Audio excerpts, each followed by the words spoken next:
आज के ऑनलाइन में क्लास में एक बार पुनः आप सभी का स्वागत है। आज हम लोग बीए प्रथम वर्ष भूगोल के भौतिक भूगोल प्रश्न पत्र का अध्ययन करेंगे और इस प्रश्न पत्र के पृथ्वी की उत्पत्ति अध्याय का अध्ययन आज हम लोग पुनः एक बार प्रारंभ करेंगे।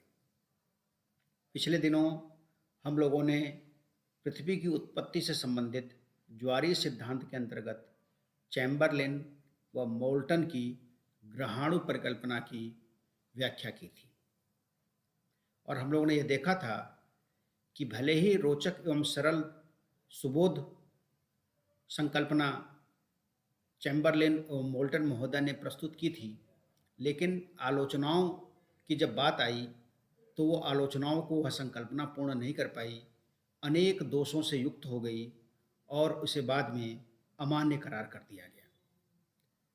इसी ज्वारीय संकल्पना के अंतर्गत, ज्वारीय थ्योरी के अंतर्गत हम लोग अब जीन्स एवं जेफरी की ज्वारीय परिकल्पना का अध्ययन प्रारंभ करेंगे।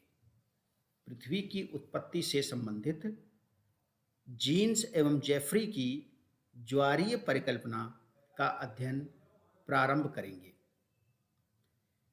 जीन्स, इनका पूरा नाम जेम्स जीन्स, इन्होंने अपनी परिकल्पना 1919 में प्रस्तुत की थी और ये ब्रिटिश विद्वान थे। इन्होंने जॉर्ज डार्विन की ज्वारीय शक्ति की खोज से प्रेरणा पाकर, डार्विन की ज्वारीय शक्ति, टाइडल फोर्स की खोज से प्रेरणा पाकर ज्वारीय परिकल्पना प्रस्तुत किया। जेफरी ने 1926 में, अर्थात इस परिकल्पना के 7 साल बाद, इसमें कुछ संशोधन प्रस्तुत किया। इसलिए इस परिकल्पना को जीन्स एवं जेफरी की ज्वारीय परिकल्पना के नाम से जानते हैं। इस परिकल्पना के अनुसार आदिकाल में सूर्य गैस का एक विशाल पुंज था। सूर्य से भी एक बड़ा तारा भ्रमण करते हुए सूर्य के समीप से गुजरा और इस तारे के आकर्षण से सूर्य में उसी प्रकार ज्वार उठा जैसे चंद्रमा के आकर्षण से समुद्र में ज्वार उठता है। तारे के निकट आ जाने पर ज्वार की ऊंचाई बढ़ती गई और तारे के बिल्कुल निकट आ जाने पर सिगार की आकृति का ज्वारीय पदार्थ, जिसे फिलामेंट कहा, सूर्य से अलग हो गया और तारे की ओर आकृष्ट हुआ।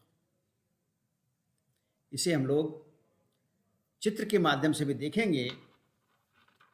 देखिए, इन्होंने बड़ी रोचक अपनी परिकल्पना प्रस्तुत की है, टाइडल थ्योरी। इसमें इन्होंने यह माना, आप देखिए इसको चित्र के माध्यम से,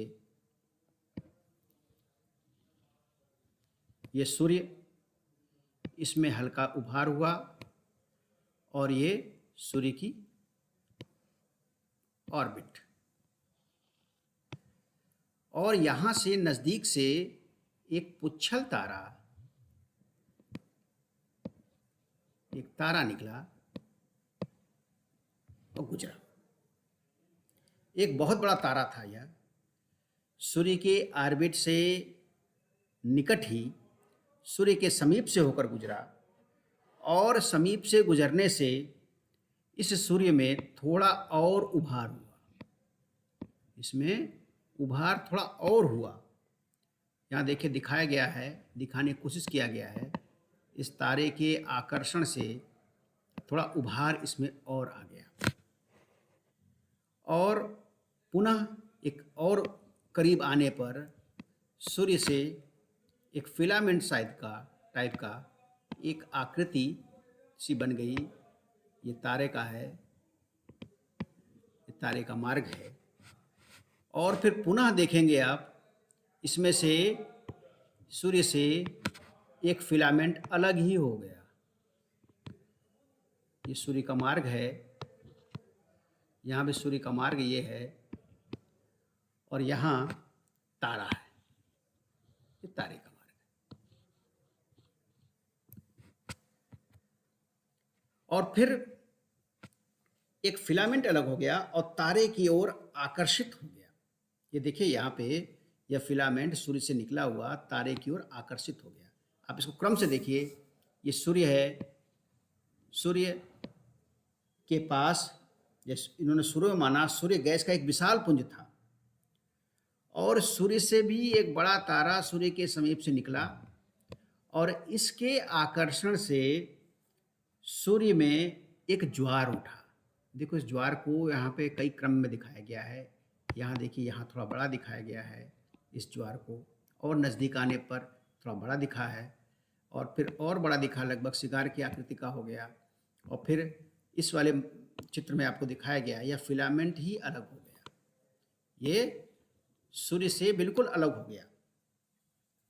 और यही फिलामेंट जो सिगार के शेप में था, बाद में घनीभवन होने से, इसको बताएंगे हमको आगे, और तारे के दूर चले जाने पर पुनः तारा इसी मार्ग से आगे निकल गया, लेकिन यह पदार्थ यही रह गया, उसका आकर्षण समाप्त हो गया तारे का। तब ज्वारी पदार्थ न तो सूर्य में वापस जा सका, न ही इस तारे में आ पाया। आकर्षण से सूर्य से पदार्थ तो अलग हो गया, लेकिन जब वह तारा जो बड़ा तारा था जब दूर चला गया तो उसके साथ साथ कुछ दूर उसके आकर्षण शक्ति से गया, लेकिन जब और दूर चला गया तो इसके आकर्षण शक्ति से बाहर हो गया। तब तक सूर्य के आकर्षण से भी बाहर हो चुका था, इसलिए ये इसी जगह पर व्यवस्थित रहा। तब ज्वारी पदार्थ न तो आगे जा सका, न पीछे जा सका, न सूर्य में मिल सका, न तारे के पास जा सका, क्योंकि उसके भीतर भी आकर्षण मौजूद था। सूर्य के आकर्षण से यह सूर्य की परिक्रमा करने लगा। सूर्य का आकर्षण था यहाँ पे, लेकिन इतना आकर्षण शक्ति नहीं था कि यह पुनः वापस आ सके। हाँ, इतना जरूर था कि यह सूर्य की परिक्रमा करने लगा। यह सूर्य की परिक्रमा करने लगा, जैसे आधुनिक काल में अभी परिक्रमा होता है। यह ज्वारी पदार्थ ही विभिन्न ग्रहों के रूप में खंडित होकर ठंडा व ठोस बना।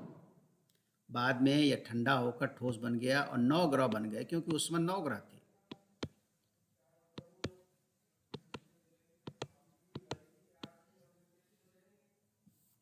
सूर्य के आकर्षण से ग्रहों से उपग्रह की रचना हुई। ये जो 9 ग्रह बने, बुध, शुक्र, पृथ्वी, मंगल, बृहस्पति, अरुण, वरुण, यम। आप देखेंगे जो ग्रहों की जो आकार हैं वो भी छोटे से बड़े फिर छोटे। यह शिगार की आकृति होती है कि सिरे पर पतले होते हैं और बीच में मोटे होते हैं। वैसे ही ये जो फिलामेंट निकले उसकी आकृति भी सिगार जैसी थी, और सिगार के दोनों किनारे पतले होते हैं, बीच के किनारे मध्य के भाग मोटे होते हैं।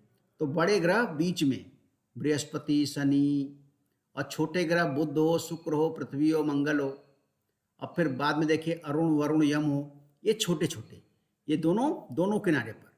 अब बीच का मध्यवर्ती भाग मोटा, मोटा मतलब बड़े ग्रह, ये फिलामेंट के रूप में, सिगार के रूप में ये विच्छेदित हो गया। सिगार ही उस सूर्य से निकला और बाद में इसकी ग्रहों की रचना हुई। तो देखने में और इसको समझने में तो बड़ा ही रोचक लगता है कि ये एक विशालकाय तारा सूर्य के पास आया, सूर्य के आकर्षण शक्ति से, तारे के आकर्षण शक्ति से सूर्य में ज्वार उठा, और जैसे जैसे वह तारा नज़दीक आता गया वैसे वैसे सूर्य में और उभार बढ़ता गया। ये तारे का मार्ग दिखाया जा रहा है। जैसे जैसे नज़दीक आता गया इनमें उभार बढ़ता गया, और बाद में कालांतर में ऐसा हुआ ये टूट के अलग ही हो गया। और इनसे ग्रह बने, देखने समझने में बड़ा रोचक लगता है, लेकिन इनकी आलोचना भी खूब हुई और ये आलोचनाओं की कसौटी पर खरे नहीं उतर पाए। अब देखिए आलोचना में क्या हुआ कि शुरुआत में तो यह ज्वारीय परिकल्पना काफ़ी मान्य रही। इसका कारण यह था कि सभी ग्रहों को एक सीध में रख दिया गया सिगार के साइड में, और उपग्रहों का क्रम भी सिगार की आकृति जैसा था। और 1930 में जब यम ग्रह की खोज हुई प्लूटो की, वो अभी बिल्कुल किनारे पर छोटा था दूसरे किनारे पे, तो इस मत को और भी बल मिला। लेकिन यह परिकल्पना भी दोष मुक्त नहीं रही, इसमें भी कई आलोचनाएं इसकी भी हुई, कई त्रुटियां सामने आई। पहली आलोचना ये है लेविन 1958 में, उनके विचार में अंतरिक्ष में तारों की परस्पर दूरियां बहुत अधिक होती हैं। सूर्य का निकटतम तारा ही 4.3 प्रकाश वर्ष की दूरी पर स्थित है, अतः तारों के इतना निकट आने की संभावना शून्य है। जब तारे निकट आ ही नहीं सकते तो सूर्य में ज्वार कैसे उत्पन्न होगा? तो इनके जो मूलभूत जो इनके सिद्धांत थे, जो मूलभूत आधार था, उस पे ही प्रहार हो गया।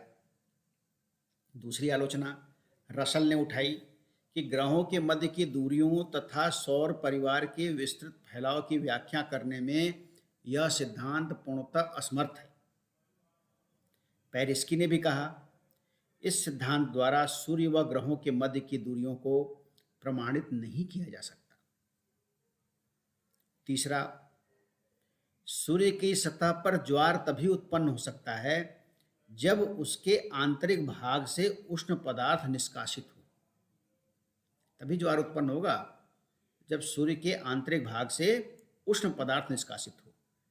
कई लाख डिग्री तापमान होने पर पदार्थ का घनीभवन संभव नहीं है, बल्कि वह अंतरिक्ष में बिखर जाएगा। इनकी मान्यता ही बिल्कुल जो थी कि सिगार निकल गया, सिगार टाइप का, वो तो निकलेगा ही नहीं। अगर निकल भी गया तापमान की अधिकता पर, वो वायुमंडल में, ये अंतरिक्ष में, ब्रह्मांड में विलीन हो जाएगा। बड़ा तारा जो सूर्य में ज्वार उत्पन्न करने के लिए उत्तरदायी था, कहाँ चला गया? जो तारा आया तो क्या केवल पृथ्वी की उत्पत्ति या सौर मंडल की उत्पत्ति करने के लिए आया? फिर बाद में कहाँ गया? उसका कहीं वर्णन नहीं है, कोई संतोषजनक विवरण नहीं दिया गया। और ग्रहों के कोणीय संवेग का अधिक होना भी इस परिकल्पना से सिद्ध नहीं होता। इन कमियों को स्वयं जेफरी महोदय ने भी स्वीकार किया और कहा कि सिद्धांत में संशोधन आवश्यक है। ग्रहों के मध्य अधिक दूरियां, सौर परिवार का 400 से 500 करोड़ किलोमीटर तक विस्तार, ग्रहों की वृत्ताकार कक्षा, कोणीय संवेग आदि समस्याओं का समाधान ढूंढने के लिए दो तथ्य आवश्यक थे। पहला, जिस पदार्थ से ग्रहों की रचना हुई वह सूर्य से शनि जितनी दूरी पर स्थित था। और दूसरा, कोणीय संवेग के वितरण के लिए यह मानना आवश्यक है कि सूर्य के बजाय किसी अन्य तारे से ग्रहों की उत्पत्ति हुई है। इस दिशा में अमेरिकन विद्वान रसल तथा ब्रिटिश विद्वान लिटिलटन ने पुनः एक खोज की है। उसके बारे में आगे के क्लास में बताया जाएगा। आप लोगों ने इस सिद्धांत को बड़े ध्यानपूर्वक सुना। आप सभी का बहुत बहुत धन्यवाद। शेष अगले भाग में देखा जाएगा।